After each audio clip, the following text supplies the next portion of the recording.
សួស្តីថ្ងៃនេះមកស្លសម្លចាប់ឆាយញ៉ាំចានៅសុកក្លៀនយើងក៏ស្លញ៉ាំទៅចាអូខេគ្រឿងផ្សំយើងមាននៅលើហ្នឹងចាហើយបន្លែខ្ញុំដាក់តែឆៃថាវការ៉ុតជាមួយនឹងស្ពៃកញ្ញាញ់ក្តៅពេកចាបងប្អូនជួយចិត្តអីបន្ថែមតាមនឹងទៀតណាចាជាដំបូងយើងដាក់ឆ្នាំងឲ្យក្តៅយើងដាក់ប្រេងឆាចូលទៅហើយយើងដាក់ឆ្អឹងស៊ុបចាឆាវាឲ្យស្ងួតទឹកយើងដាក់ទឹកត្រីប៊ីចេងរ៉ូឌីមកហើយស្ករត្នោតបន្តិចមកចាអូខេបន្ទាប់មកយើងក៏ចាក់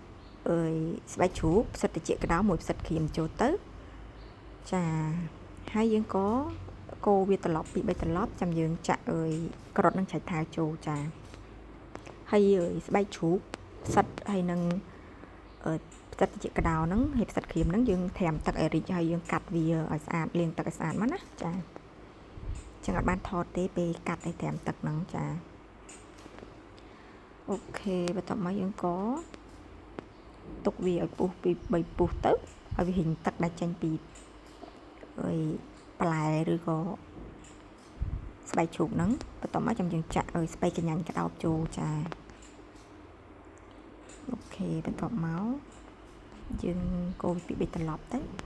ចាដោយសារខ្ញុំទៅទិញប្រហិតគេអញ្ចឹងគេឲ្យទឹកស៊ុបមកចាទៅទិញឡើងមួយកាទៀវចឹងក៏ឲ្យទឹកស៊ុបមកយើងយកមកស្លឆ្ងាញ់ចាបន្ទាប់មកយើងចាក់ទឹកស៊ុបចូលទៅចាហើយមកងាស់វាចោលរហូតដល់វារៀងអាលួយចេះមកมันឆ្ងាញ់ចាឲ្យឆ្អឹងស៊ុបនឹងវាអាលួយវាងុំចាអញ្ចឹងជាការស្រេចហើយចាអរគុណចំពោះការតាមដាន